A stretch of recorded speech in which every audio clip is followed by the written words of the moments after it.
Hello guys, welcome back to my channel in English Academy. Guys, please like, share, follow, comment and subscribe the channel. Guys, if you have subscribed the channel, now we come on the topic, the poem A Prayer for My Daughter, which was written by famous poet W.B. Yeats. Guys, in the last video, we have discussed about the poet W.B. Yeats and a little introduction of the poem A Prayer for My Daughter. So, guys, in this video, we will explain one by one line of the poem. So, guys, come on the topics and let's start now.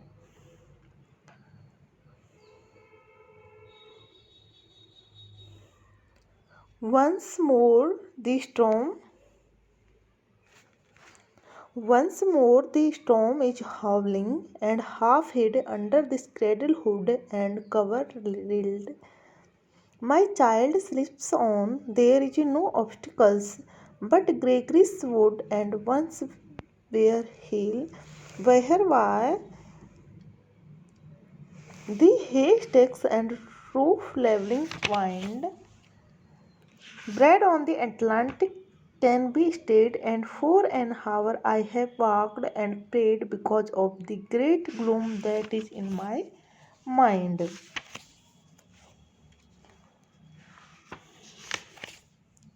So, guys, in the first stanza of the poem, the poet want to say that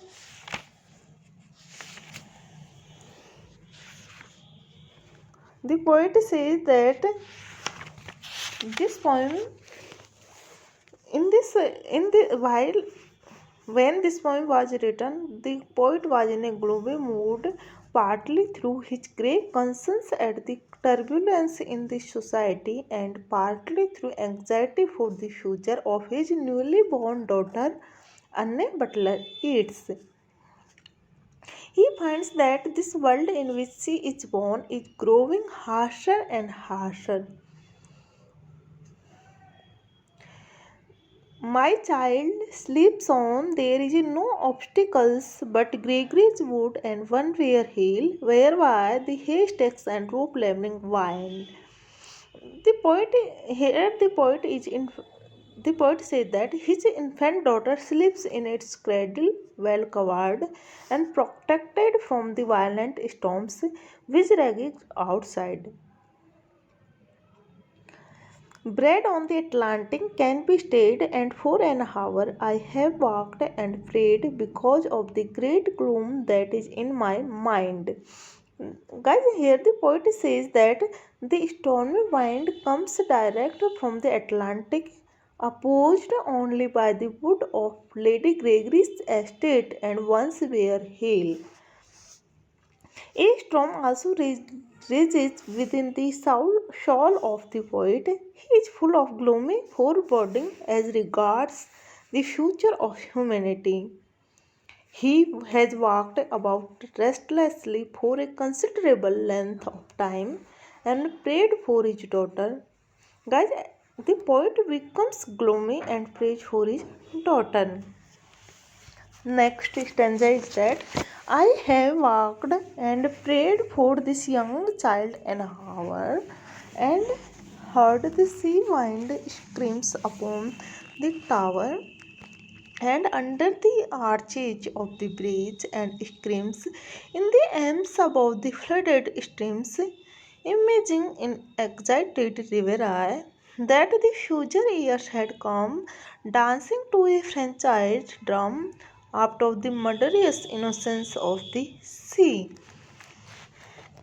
Guys, in this stanza, the poet says that as a poet father, he is praying, the gale is battering in from the sea. The angry winds are howling upon the tower and under the arches of the bridge. In the elms above the flooded streams, imaging in excited reverie that the future years had come, dancing to a franchise drum. Well, in these lines, the poet says that the stream beneath his tower is flooded and a rising sea wind screams. The sea wind screams upon the tower below the arches of the bridge connecting the castle with the main road, and in the elms above the flooded river.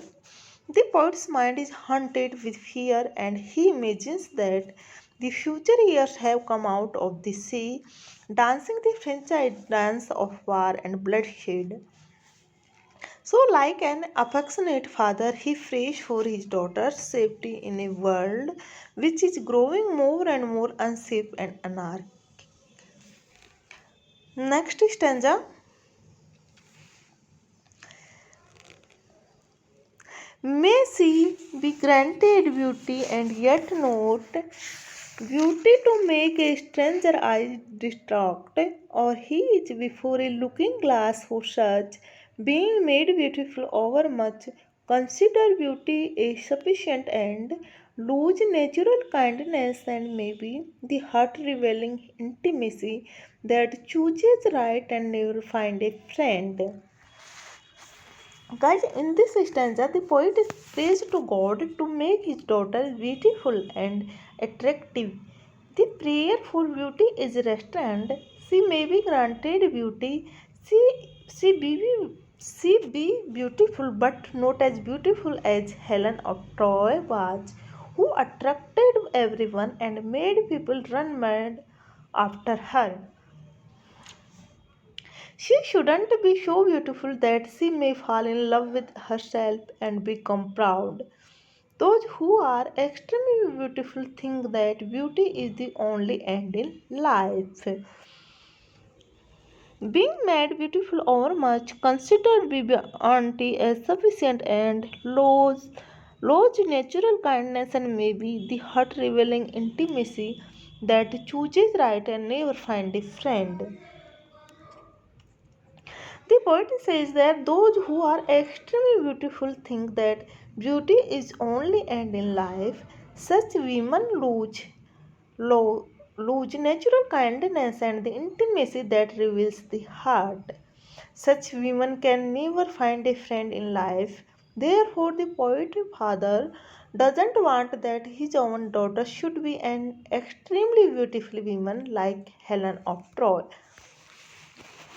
The poet's own experience with Mordaunt makes these lines doubtly personal. Next stanza. Helen, being chosen, found life flat and dull, and later had a much trouble from a fool, while that great queen that rose out of the spray, being fatherless, could have her way, yet choose a bandy-legged smith for man.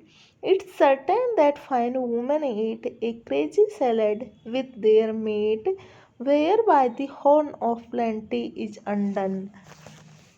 Then, in this stanza, the poet gives examples from history and legends of our beautiful women who suffered much themselves and also caused great suffering to others. He also says that it is certain that beautiful women eat some such food which makes them crazy and ruins their happiness and prosperity. The poet supports that proposition by citing instances from history and legends.